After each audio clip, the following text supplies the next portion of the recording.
Tranquilli dopo le dichiarazioni rilasciate dall'autorità di bacino siciliana, gli invasi utilizzati per uso potabile, in assenza di precipitazioni, esauriranno i volumi utili tra il mese di novembre e il prossimo mese di gennaio. Lo afferma Antonino Granata, il dirigente del servizio tutela delle risorse idriche, secondo cui particolarmente critica è la situazione dell'invaso Fanaco, il cui volume è oramai esaurito e attualmente i prelevi sono minimi con l'ausilio di una zattera di sollevamento.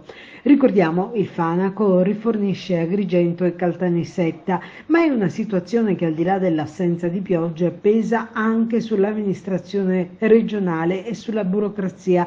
L'assessore al ramo, l'agrigentino Roberto Di Mauro, prova a giustificare l'emergenza affermando che ha ereditato una pesante situazione. Nel mio assessorato, dice, mancano anche i responsabili di servizio, sono scoperti l'ufficio dighe, quello rifiuti e quello per le bonifiche. I responsabili sono tutti andati in pensione, afferma. Abbiamo fatto i bandi e non partecipa nessuno.